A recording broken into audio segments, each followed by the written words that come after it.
नमस्कार, मैं दिशा आप सभी का स्वागत करती हूँ the beauty canvas by doctor Hitasha Patil. इस शो में जहाँ बात होती है स्किन और हेयर से जुड़ी। हमारी माएँ जो होती है ना, वो हर किसी की देखभाल करती है पर खुद की देखभाल करना हमेशा ही भूल जाती है। तो आज इसीलिए मदर्स डे स्पेशल एपिसोड, जैसे लास्ट एपिसोड में डॉक्टर हिताशा मैम ने रिवील किया था कि आज का एपिसोड खास होने वाला है, जहाँ हम बात करने वाले हैं मदर्स के स्किन और हेयर से जुड़ी जितनी भी समस्याएं हैं उनके बारे में। तो आज डॉक्टर हिताशा पाटिल मैम से जानेंगे, जो founder and chief consultant of doctor Hitasha skin and hair clinic है। पहले तो बहुत बहुत स्वागत है मैम आपका। Thank you. और जैसे लास्ट एपिसोड में आपने रिवील किया था कि आज का एपिसोड काफ़ी स्पेशल होने वाला है। शुरुआत आपसे मैं ये जानना चाहती हूँ कि कहीं ना कहीं जो प्रेगनेंसी का टाइम होता है वो एक लेडी के लिए थोड़ा सा डिफ़िकल्ट फेज़ होता है। इस टाइम स्किन और हेयर से जुड़े कई सारे प्रॉब्लम्स आते हैं, वो प्रॉब्लम्स क्या होते हैं उनके बारे में? बहुत सारे चेंजेस होते हैं ड्यूरिंग प्रेगनेंसी। हार्मोनल चेंजेस तो होते ही हैं, इसलिए वो स्किन और हेयर पे भी दिखते हैं। आपकी स्किन थोड़ी ऑयली हो जाती है, ऑयल प्रोडक्शन बढ़ जाता है, जिसकी वजह से कभी कभी एक्ने भी होता है। स्ट्रेच मार्क्स जो बहुत ही ज़्यादा कॉमन है, एवरीबडी नोज़ कि 90% of females face stretch marks during pregnancy. कभी कभी ब्राउन पैचेस हो जाते हैं, जिसको मास्क ऑफ प्रेगनेंसी बोलते हैं या कुलाज्मा बोलते हैं। ये भी काफ़ी वुमेन फेस करती हैं। And during pregnancy when you are pregnant, in those 9 months hair बढ़ जाता है, मतलब हेयर ग्रोथ बढ़ जाता है। कभी कभी कुछ फीमेल्स हमारे पास बहुत ज़्यादा hair growth on body and even on the face, they come with that. So these are the changes that normally you can see. Then there is also कि जब आप जो टमी होता है उसमें एक सीधी वर्टिकल लाइन, ब्लैक कलर की लाइन दिखाई देती है during pregnancy, that is known as linea Niagara.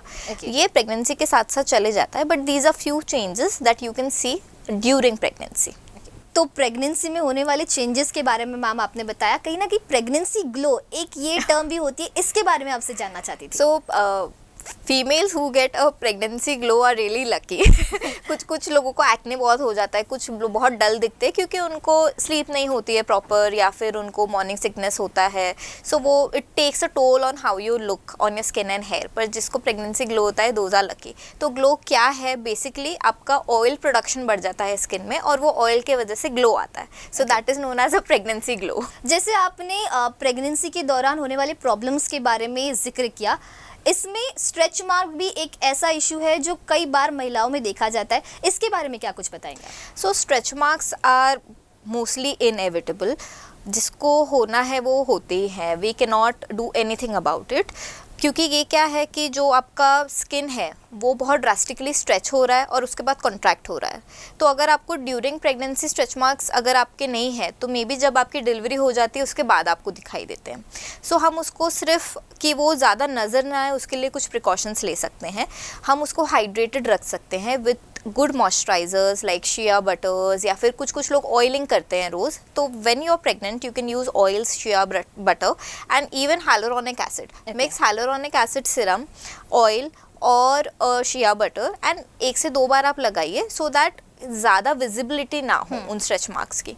और जब स्ट्रेच मार्क्स आते हैं तो मोस्टली वो रेड या फिर पर्पल कलर के होते हैं, और अगर आप तब ही उनको ट्रीट करने लग जाओ तो उनका जो प्रोग्नोसिस होता है या फिर आफ्टर अ ईयर वो कैसे दिखेंगे वो ज़्यादा बेटर होता है, बहुत ज़्यादा विजिबल नहीं रहेंगे।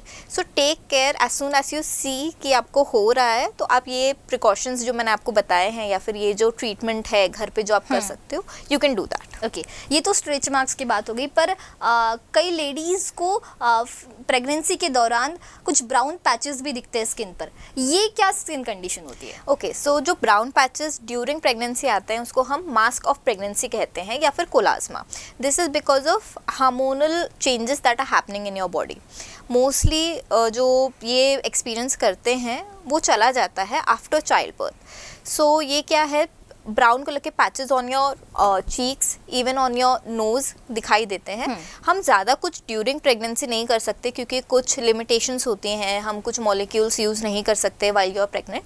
बट अगर चाइल्ड बर्थ के 2 से 3 महीने के बाद भी अगर आपको ब्राउन पैचेस दिख रहे हैं, so visit a डर्मैट, they will help you out. Okay, और आपने कहा था कि बहुत लकी होती है वो लेडीज़ जिनको प्रेगनेंसी के दौरान ग्लो उनकी स्किन करती है, बट कई लेडीज को जो है एक्ने का भी प्रॉब्लम होता है प्रेगनेंसी Yes, के yes, दौरान, yes. उसके बारे में क्या ट्रीटमेंट उसका हो सकता है?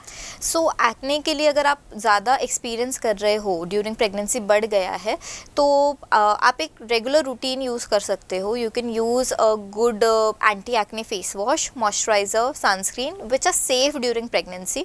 हम लोग ज़्यादा एक्स्ट्रा जैसे कि कोई रेटिनॉइड या फिर सैलिसिलिक एसिड या फिर केमिकल पील्स ड्यूरिंग प्रेगनेंसी नहीं कर पाते हैं. So it is just like कि you have to bear it a little bit and then when you are done with everything, you are settled, उसके बाद आके आप उसको ट्रीट कर सकते हैं. आपने इंक्रीज इन हेयर ग्रोथ इसके बारे में भी तो आप बताया था, बट कहीं ना कहीं हेयर फॉल भी होता है डिलीवरी के टाइम, तो वो क्या फिनोमेना होता है?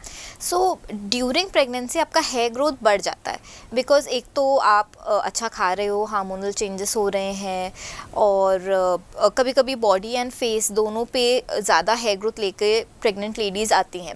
बट जैसे अगर बॉडी पर है या फिर फेस पर है and it is not looking cosmetically good, तो you can go in for shaving. Laser तो हम लोग नहीं कर पाते हैं उस टाइम. अगर बाल बढ़ रहे हैं on scalp, everybody is happy कि हाँ मेरे बाल बढ़ रहे हैं, अच्छा है. बट आफ्टर प्रेगनेंसी 2 से 3-4 महीने में वो सारे बाल झड़ने लगते हैं. हाँ. बट डोंट वरी, अगर वो झड़ रहे हैं वो वापस भी आ जाते हैं. दैट इज़ योर रिस्पॉन्स, आपकी बॉडी का रिस्पॉन्स है to the stress that you are going through. वो रिकवर हो जाएंगे. बस अच्छी हेल्दी डाइट रखिए, प्रोटीन रिच डाइट रखिए, सीजनल फ्रूट्स खाइए. If you are a non vegetarian, chicken, mutton, fish खाइए. ड्यूरिंग प्रेगनेंसी बहुत सारे लड्डूज प्रिपेयर होते हैं इंडियन हाउस होल्ड में, वो खाइए. Take care of that and you will be fine. Pregnancy के टाइम, प्रेगनेंसी होने के बाद ब्रेस्ट फीडिंग हर लेडी करती है, उस टाइम पे जो सोर निपल्स है, इसका भी एक प्रॉब्लम कहीं ना कहीं लेडीज़ में देखा जाता है, उसके बारे में क्या कुछ बताएंगे आप? सो ड्यूरिंग प्रेगनेंसी ऑल्सो जो निपल्स होते हैं उनमें चेंजेस आते हैं. जैसे वो थोड़े एनलार्ज हो जाते हैं और उनका जो पिगमेंट है या फिर जो कलर है वो चेंज हो जाता है. सो थोड़े डार्क हो जाते हैं. देर आर सम फीमेल्स और women who come and say कि you know we are experiencing this, is this normal. ये कम्प्लीटली नॉर्मल है, डोंट वरी. और अगर ये है कि चाइल्ड लैच कर रहा है एंड उसके वजह से कुछ आपको लाइक वूंड हुआ है वहाँ पे, जो बहुत सारी फीमेल्स फेस करती हैं, तो there are some nipple creams या फिर moisturisers which are safe child के लिए भी और आपके लिए भी. आप वो यूज़ कर सकते हो. लैनोलिन एक ऐसा मॉलिक्यूल है विच इज़ कम्प्लीटली सेफ. अगर बच्चा लैच भी करता है निपल पे while you have applied that cream, it is completely safe. So you don't have to worry. But हाँ, breastfeeding is like the most important thing for the child, so obviously will not tell you कि आप वो मत करो. But आप खुद का भी ध्यान रखिए ड्यूरिंग दैट टाइम. अगर आपको कोई ऐसी क्रीम लेनी है and you want to pick कि कौन सा क्रीम है, क्रीम लेना चाहिए, तो lanolin is one thing that you can look for. Fragrance free हो एंड हाइपो एलर्जिक हो, ताकि आपको या बच्चे को कोई इन्फेक्शन ना हो. ओके. मैं आपसे जानना चाहती हूँ कि जैसे हमने तो अब तक प्रॉब्लम्स को लेकर, इश्यूज़ को लेकर बात की, बट क्या एक स्किन केयर या फिर हेयर केयर रूटीन हो सकता है जो एक लेडी आफ्टर प्रेगनेंसी फॉलो कर सकती है? ओके, सो आफ्टर प्रेगनेंसी कैसा है कि because the child is very small, बहुत सारी मदद आती है कि हम कर ही नहीं पाते. हमारे पास इतने सारे प्रोडक्ट्स हैं, हमारे पास सब कुछ है, बट हम नहीं कर पा रहे हैं. बट थोड़ा टाइम निकाल के एकदम छोटा सा अगर मैं उनको रूटीन दूँ तो मोस्टली वो फॉलो हो जाता है. So basic face wash, moisturiser, sunscreen आप यूज़ कीजिए सुबह, एंड रात में फिर से फेस वॉश करके just use a night cream. This basic routine also if you follow you will sustain. Okay. क्या कुछ ऐसे फेशियल्स हैं जो आफ्टर प्रेगनेंसी जो आप रिकमेंड करती है? Okay, so yeah, there are many facials that you can do after your pregnancy. कुछ ऑर्गेनिक फेशियल्स आते हैं जो प्लांट डिराइव्ड होते हैं, तो उसमें क्या होता है कि आप रिलैक्स भी कर सकते हो फॉर 30-45 मिनट्स. थोड़ा अच्छा भी फील होता है एंड फेस पे ग्लो भी आता है. अभी this will not address chloasma जो मैंने बोला, या मिलाज्मा, या फिर acne. This is just a relaxing and a glow boosting procedure. Medifacials हम लोग कर सकते हैं जिसमें एक्ने हो या फिर मिलाज्मा हो, पिगमेंटेशन हो, ये सब कुछ हम एड्रेस कर सकते हैं. तो इसमें जो यूज़ होता है उसमें LED लाइट्स यूज़ होती हैं, मशीन्स यूज़ होती है फॉर स्क्रबिंग और फॉर ग्लो. कुछ पील्स यूज़ होते हैं which are safe, so you can go for that. Okay. Facial का जिक्र हुआ है, वैम्पायर फेशियल इन दिनों काफ़ी चर्चा का विषय रहा है, तो ये क्या होता है और स्किन और हेयर के लिए कैसे ये अच्छा हो सकता है? So this is a completely natural procedure. आपका ही ब्लड हम लेते हैं, उसको एक मशीन में सेंट्रीफ्यूज करते हैं और उसमें ग्रोथ फैक्टर्स होते हैं जो हम आपके हेयर और फेस दोनों पे यूज़ कर सकते हैं। अगर हम हेयर पे यूज़ करते हैं, जैसे मैंने बोला था कि आफ्टर प्रेगनेंसी हेयर फॉल होने लगता है, सो हम उस टाइम पे ये जो वेम्पायर फेशियल नहीं बट या PRP बोलते हैं इसको, ये आपके बालों पे कर सकते हैं, जिससे आपका हेयर फॉल रुकेगा और हेयर ग्रोथ में भी मदद होगी। Second is for the face. अगर ऐसा है कि ग्लो बिल्कुल चला गया है बिकॉज शेड्यूल अच्छा नहीं है, खाना पीना अच्छा नहीं है, स्लीप नहीं हो रही है, तो अगर आप महीने में एक बार ये जो ग्रोथ फैक्टर्स है इंजेक्ट करते हैं आपके फेस में, तो 3 से 4 हफ्ते के बाद यू विल सी कि ग्लो आता है, कोलाजन बूस्ट होता है, टाइट लगता है, जो पिगमेंटेशन है आपको या डार्क स्पॉट्स है वो भी कम होते हैं। So these 2 are really good procedures that you can go for. Okay, vampire facial के बारे में तो ये बात हुई, मेलाज्मा ट्रीटमेंट कैसे होती है इस बारे में जानना चाहती थी मैं आपसे। So melasma is a very long term treatment. Melasma को डायबिटीज़ ऑफ स्किन भी बोला जाता है। सो जैसे हम डायबिटीज़ के लिए या फिर कोई भी लॉन्ग टर्म डिजीज़ या कंडीशन के लिए कुछ गोलियां खाते हैं ताकि वो मेंटेन रहे, वैसे ही मेलाज्मा के लिए है। तो मोस्ट इम्पॉर्टेंट अगर रूटीन में मैं बात करूँ तो इस सनस्क्रीन, बिकॉज वो सन एक्सपोजर से बहुत बढ़ता है। देन अगर आपके हार्मोन्स ठीक नहीं है, इम्बैलेंस है, उसको हमको रेक्टिफाई करना होता है। अगर थायराइड है तो थायराइड के लिए कुछ मेडिसिन देने होते हैं। एंड अगर आप कुक करते हैं, हीट से भी वो बढ़ता है, तो while cooking if you can wear a scarf या फिर कुछ मास्क अगर आप पहन सकते हो तो that will also help. In clinic हम क्या कर सकते हैं, हम लोग आपको कुछ क्रीम्स दे सकते हैं, अच्छा रूटीन दे सकते हैं जिसमें कोजिक एसिड हो, जिसमें ट्रानिक्सिमिक एसिड हो, ग्लाइकोलिक एसिड हो, ये हम लोग मेलाज्मा के लिए कर सकते हैं। पील्स कर सकते हैं कोजिक एसिड के या फिर ग्लाइकोलिक एसिड के, डीप पील्स कर सकते हैं ताकि पिगमेंटेशन कम हो जाए। बट आफ्टर पील्स लेज़र्स भी कर सकते हैं, बट पील्स लेज़र्स के बाद क्या चला जाएगा, बिल्कुल क्योर हो जाएगा, मुझे कुछ करना नहीं पड़ेगा, नहीं, you will have to maintain it with certain creams. मतलब कहीं ना कहीं प्रॉपर मेंटेनेंस करना ही होता है। हाइफू एक ऐसी भी टर्म है जिसके बारे में कई बार अक्सर बातें होती है, क्या है ये, क्या बताएंगे आप इसके बारे में? So with age males and females both lose collagen. Collagen जैसे कम होने लगता है बॉडी में तो स्किन सैग होने लगती है। कोलाजन बूस्टिंग के लिए प्रोसीजर होता है जो नॉन इन्वेजिव है, मतलब इसमें नीडल्स या फिर कुछ आपकी बॉडी के अंदर या स्किन के अंदर नहीं जा रहा है। हाइफू मतलब हाई इंटेंसिटी फोकस्ड अल्ट्रासाउंड। सो जो अल्ट्रासाउंड हम लोग करते हैं ना ड्यूरिंग प्रेगनेंसी, वही मशीन मतलब वही टेक्नोलॉजी यूज होती है। वो ये आपके स्किन के अंदर जाता है, कोलाजन बूस्ट करता है, टाइटनिंग देता है, ग्लो देता है फेस पे। एंड ये एक बार अगर जैसे आपने आज ये सिटिंग फर्स्ट टाइम की है, next sitting is in 3 months and उसके बाद you are good to go for 6 to 8 months.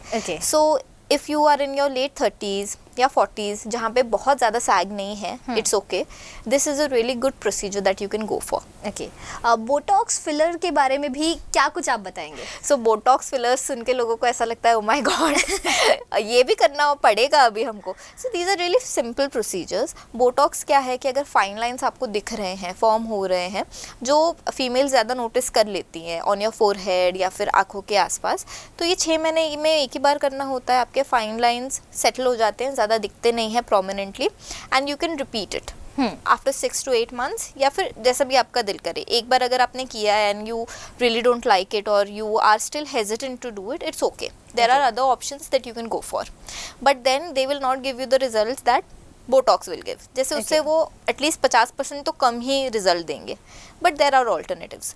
And fillers का ऐसा है कि विथ एज वॉल्यूम लॉस होता है हमारे फेस पे। सो यू विल सी कि जैसे हमारी जो रेस है एशियंस में, वी हैव फुल चीक्स, आपके भी है, मेरे भी है, so we are blessed. But अगर आप फॉरेनर्स को देखोगे तो उनके चेहरे थोड़े लंबे एंड इतना फैट अक्यूमुलेशन नहीं होता है ऑन द चीक्स। सो उनको बहुत जैसे वो एज करते हैं तो उनका जो फेस है, स्ट्रक्चर है, वो ड्रॉप होने लगता है because of the gravity also and because there is no fat padding. उसके लिए फिलर्स यूज होते हैं। ओके, सो चीक बोन्स अगर ड्रॉप हो गए हैं तो उसको अगर हम लिफ्ट करेंगे तो यहाँ पे जो लाइन आती है वो भी कम हो जाती है, यहाँ से लिफ्ट हो जाता है। कभी कभी ये वाला जो टेम्पल्स है ये भी हॉलो हो जाते हैं, जिससे हम ओल्ड लगने लगते हैं, तो उसमें भी फिलर्स होते हैं। कभी कभी यहाँ पे भी लोग फिल करते हैं ताकि बहुत ज़्यादा प्रोमिनेंट ना दिखे। एंड दीज आर लाइक 6-8 महीने में आपको एक सिंगल ये लेना पड़ता है सिटिंग, एंड साल भर के लिए you don't have to repeat it unless and until yes there is some correction okay and these are not permanent. इसको अगर आपका वो फील अच्छा नहीं आ रहा है और यू फील कि आपको लुक अच्छा नहीं आ रहा है तो हम उसको डिज़ोल्व भी कर सकते हैं. So these are safe procedures and I think done by a dermat in good hands they can give you drastic changes and Okay. beautiful changes. Okay मतलब इसके भी काफ़ी अच्छे इफ़ेक्ट्स हैं. Yes. ट्रीटमेंट्स की तो बात हमने कर ली. जाते जाते एक एडवाइस आप जो सभी माओं को देगी वो क्या रहेगी? Okay so for all the mother's I would advise you कि आप थोड़ा टाइम निकाल के खुद का भी ध्यान दो जैसे आप आपकी पूरी फैमिली का ध्यान रखते हैं. Please look after yourself, give some time to yourself, put the efforts that you put into your family and I hope everybody realizes the value that you have in this society. बिल्कुल सही कहा Hitasha ma'am आपने. और जैसे हमारी माँ होती है वो हर किसी की देखभाल करती है पर खुद की देखभाल करना भूल जाती है. लेकिन आज डॉक्टर हिताशा मैम ने हमें बताया कि कैसे खुद की स्किन और हेयर की देखभाल की जा सकती है. तो ऐसे ही स्किन और हेयर से जुड़ी जितने भी प्रॉब्लम्स है उसका निवारण करने के लिए हमारे साथ डॉक्टर हिताशा मैम यूँ ही जुड़ी रहेगी. पर फिलहाल मैम आपसे और आप सभी से इजाज़त चाहूँगी और ऐसे ही तमाम अपडेट्स के लिए बने रहे UCN के साथ.